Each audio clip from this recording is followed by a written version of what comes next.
నుంచి మిత్రదేశంగా ఉంది. అసలు అవును. ఇప్పుడు ఈ ఉద్రిక్తతలు ఆ 2 దేశాలకి మధ్య, ఈ 2 అగ్రరాజ్యాలకి మధ్య భారత్ అటు సంధి చేకూర్చే అవకాశం ఉంటుందా? అట్లా సంధి చేసే ప్రయత్నం ఏమైనా చేస్తుందంటారా? లేదండి. అది ఖచ్చితంగా అందులో గనక మనం సంధి చేసేటువంటి ప్రయత్నంలో గనక మనం వెళ్ళినట్లయితే ఖచ్చితంగా ఒక వర్గానికి మనం దూరం అవ్వాల్సి ఉంటుంది.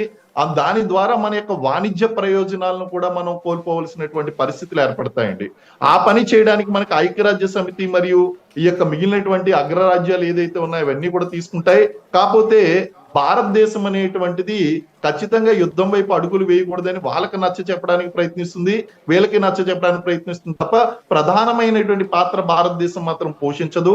కారణం ఏంటి అంటే ఖచ్చితంగా ఒక వర్గానికి మనం శత్రువులుగా మారేటువంటి అవకాశం ఉంటుంది. దాని ద్వారా ఎదుగుతూ ఉన్నటువంటి భారతదేశము లేనిపోయినటువంటి శత్రుత్వాన్ని తెచ్చుకున్నట్టు అవుతుందండి.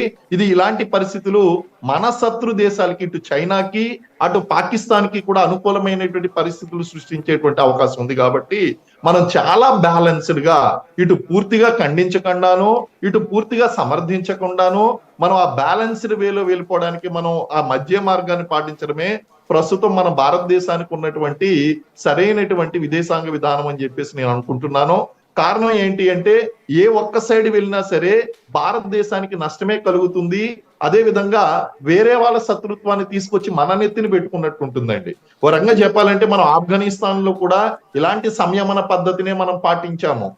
సో అలాగే మనం ఈ యొక్క విషయాల్లో కూడా సంయమనాన్ని పాటిస్తూ బ్యాలెన్స్డ్ గా ముందుకు వెళ్ళవలసి ఉంటుంది. అంటే మీరు చెప్తున్నారు ఐక్యరాజ్య సమితి అంటున్నారు, అంటే ఇప్పుడు ఈ పరిస్థితులు తలెత్తాయి కదా, 2 దేశాలు ఒకళ్ళపైన ఒకళ్ళ డ్రోన్లతో విరుచుకుపడుతూ ఉన్నారు, అంతర్జాతీయంగా అనేక దేశాల మధ్య యుద్ధాలన్నీ జరుగుతున్నాయి. ఇదంతా కూడా ఐక్యరాజ్య సమితి ఫెయిల్యూర్ కాదంటారా? ఖచ్చితంగా ఫెయిల్ అయిందండి. ప్రస్తుతం ఉన్నటువంటి పరిస్థితుల్లో అది ఖచ్చితంగా ఫెయిల్ అయింది. కారణం ఏంటి అంటే ఇక్కడ ఎవరైతే ఐక్యరాజ్య సమితిలో వీటో పవర్ ఉన్నటువంటి దేశాలు ఉన్నాయో ఆ దేశాలే ఒక వర్గం వైపు చేరుకుపోవడం అనేటువంటిది ప్రధానమైనటువంటి కారణం అయిందండి. సో రంగా చెప్పాలి అంటే ఐక్యరాజ్య సమితి వీళ్ళు అనేటువంటి విషయాన్ని మనం అర్థం చేసుకోవాలి. వీళ్ళకి ఆయుధాలు సప్లై చేస్తున్నారండి. ఆయుధాలు సప్లై చేయడం వల్ల వాళ్ళకి బెనిఫిట్ అవుతుంది. కాబట్టి వీటి ఐక్యరాజ్య సమితిని నిర్వీర్యం చేసి వీళ్ళు తమ యొక్క స్వప్రయోజనాల కోసం దేశాలు పోరాడుతున్నాయి. కాబట్టి దీనికి వెంటనే సమాధానం దొరికేటువంటి అవకాశం లేదు. ఎక్కడైతే సమస్య ప్రారంభమైందో అక్కడ ముగియడం ద్వారానే ఎక్కువగా మనకి దొరుకుతుంది తప్ప ఇతర రకాలైనటువంటి ఒత్తిళ్లకు వీళ్ళు ప్రయత్నించడం లేదు. ఇటు అమెరికా కూడా మనస్ఫూర్తిగా కోరుకున్నట్లయితే దీన్ని ఎప్పుడో ముగించేది. లేదా ఇటు రష్యా ఇటువంటి వాళ్ళకు కూడా వాళ్ళకి అవకాశం ఉన్నప్పటికీ కూడా వాళ్ళు కూడా బ్యాక్ స్టెప్ వేయడం అనేటువంటి జరుగుతుంది. కాబట్టి ఇది మరిన్ని రోజులు కొనసాగేటువంటి అవకాశం ఉందండి. అయితే ఇప్పుడు మీరు 3 దేశాల పేరు చెప్పారండి. అగ్రరాజ్యం అమెరికా, అది పెద్దన్న పాత్ర పోషించాలి. ప్రతి తగువలో కూడా, ప్రతి దేశానికి సంబంధించిన తగువలో కూడా వేలు పెడుతుంటుంది. రష్యా చూస్తే పక్క దేశం ఉక్రెయిన్ పైన దాడి ప్రకటించింది. అక్కడ ఉన్న చిన్న చిన్న దేశాలన్నింటినీ తనలో కలుపుకునే ప్రయత్నం చేస్తుంది. ఇక చైనా భారత భూభాగంలో పదే వేలు పెడుతూ ఉంది. ఇంకా ఇతర దేశాలతో కూడా తగువ తెంచుకుంటూనే ఉంది. అంటే ఐక్యరాజ్య సమితిలో వీళ్ళే బలమైన వాళ్ళుగా ఉన్నారు, ఇతర దేశాలపైన కూడా ఆధిపత్యం. అలాగేం లేదు, వీళ్ళే బలమైనటువంటి వాళ్ళు ఉన్నారని కాదండి. మనకి ఇతర దేశాలు వాళ్ళు ఉన్నా సరే ఇప్పుడు ప్రతి దేశానికి ప్రస్తుతం ఉన్నటువంటి సమస్య ఏంటి అంటే అండి, ఒక విషయంలో గనక మనం వేలు పెడితే మనం వేరే విషయంలో దాని యొక్క ఆంక్షలు మన మీద పడేటువంటి అవకాశం ఉంది. వేరే దేశాల నుంచి వచ్చేటువంటి ఆ యొక్క ప్రయోజనాలు అనేటువంటివి ద్వైపాక్షిక ఒప్పందాల మీద ప్రభావం చూపించేటువంటి అవకాశం ఉంది. కాబట్టి ఇతర దేశాలు అనేటువంటివి పెద్దగా పాత్ర పోషించట్లేదండి. ఇప్పుడు మన భారతదేశాన్ని మనం తీసుకుందామండి. భారతదేశం ఎదుగుతూ ఉన్నటువంటి శక్తి కరెక్టే, కానీ శాసించేటువంటి శక్తి అయితే కాదు. ప్రజెంట్ సిచ్యువేషన్ లో ఎలా తయారైపోయిందంటే ఏ దేశము కూడా ఏ దేశాన్ని కూడా శాసించేటువంటి స్థితిలో వెళ్ళలేదండి. ఎప్పుడైతే ఒక అబ్సల్యూట్ పవర్స్ అనేటువంటివి ఉంటాయో అబ్సల్యూట్ పవర్స్ అనేటువంటి స్వప్రయోజనానికి వాడకుండా అది మొత్తం ప్రపంచ శాంతి కోసం ఉపయోగిస్తారో అటువంటిప్పుడు ఉపయోగపడుతుందండి. కానీ అలాంటి దృక్పథం ఉన్నటువంటి దేశాలు ఇప్పుడు మనకు కనిపించట్లేదండి. ప్రతి దేశానికి కూడా వాటికి అంతర్యుద్ధాలు ఉన్నాయి. ఈ ల్యాండ్ బార్డర్ ఇష్యూస్ ఉన్నాయి. నైబరింగ్ కంట్రీస్ తో వాళ్ళకి సత్సంబంధాలు అనేటువంటి సరిగ్గా లేవు. ఎవరి ప్రాబ్లమ్స్ వాళ్ళకి ఉన్నాయండి.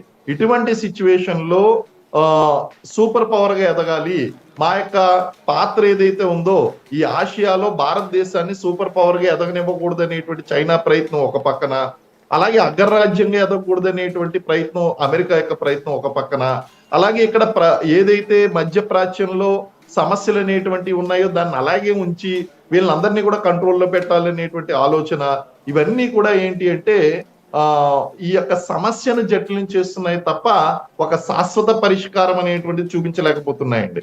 కాబట్టి శ్రీనివాస్ we గారు, need to wait and see. Srinivas గారు, చివరిగా ఒక ప్రశ్న అండి. సుదీర్ఘకాలం యా. మీరు ఆర్మీలో పనిచేశారు, ఇటువంటి ఎన్నో చూసుంటారు, యుద్ధాలు అవన్నీ కూడా. ఇప్పుడు ఇరాన్ అధ్యక్షుడు హెలికాప్టర్ కూలిపోవడం, ఆయన మృతి చెందడం, మీరు ప్రతికూల పరిస్థితులు అయి ఉండొచ్చు అని చెప్పారు. అలానే ఇటు అనుమానాలు కూడా కొట్టిపారేయలేమని చెప్తున్నారు. అసలు కంక్లూజన్కి రావాల్సి వస్తే ఏ రకంగా రావాల్సి ఉంటుంది?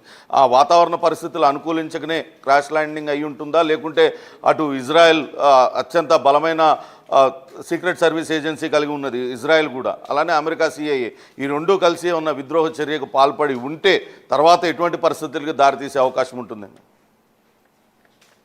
ఒకటండి, ఫస్ట్ ఆఫ్ ఆల్ కంక్లూషన్ రావడానికి ఇట్ ఈస్ టూ ప్రీమెచ్యూర్ అండి. ఎందుకంటే మనం ఇనీషియల్ గా ఉన్నటువంటి ప్రాబబిలిటీస్ మాత్రమే అంచనా వేయగలమండి. కానీ మీరు అన్నటువంటి ప్రాబిలిటీ ఏదైతే ఉందో, ఇప్పుడు మీరు ఒక మంచి అంచనా వేశారు ఏంటి అంటే, ఇది ఖచ్చితంగా గనక విద్రోహ చర్య గనక అయితే గనక ఇది ఖచ్చితంగా సమస్యను జటిలం చేస్తుంది. And Iran will take a firm step అండి, చాలా ఫర్మ్ స్టెప్ తీసుకోవాల్సినటువంటి అవసరం ఉంది, అది తీసుకుంటుంది కూడా. So this is going to be a big issue. సమస్యను తగ్గడం కాదు కదండి, ఇది ఖచ్చితంగా రెట్టింపు చేస్తుంది ఒకవేళ కనుక ఇందులో విద్రోహ చర్య కనుక కనిపిస్తే గనక. కానీ అటువంటి ప్రకటనలు ఏమీ కనిపించకపోవడానికి గల కారణం ఏంటి అంటే, it is not the time to do the speculations. And also ఏంటి అంటే, ఈ సమయం it is too premature to come to a conclusion. ప్రాబబిలిటీని మాత్రం వాళ్ళు కొట్టేయడం లేదు, ప్రాబబిలిటీని మాత్రం కొట్టేయడానికి వీలు లేదండి. కారణం ఏంటి అంటే, we have to wait and see. మీరు అన్నట్టు విద్రోహ చర్య అయితే మాత్రం ఈ సమస్య మాత్రం మరింత జటిలమయ్యేటువంటి అవకాశం ఉందండి. Okay sir, thank you Srinivas garu. Thank you sir, thank you very much sir.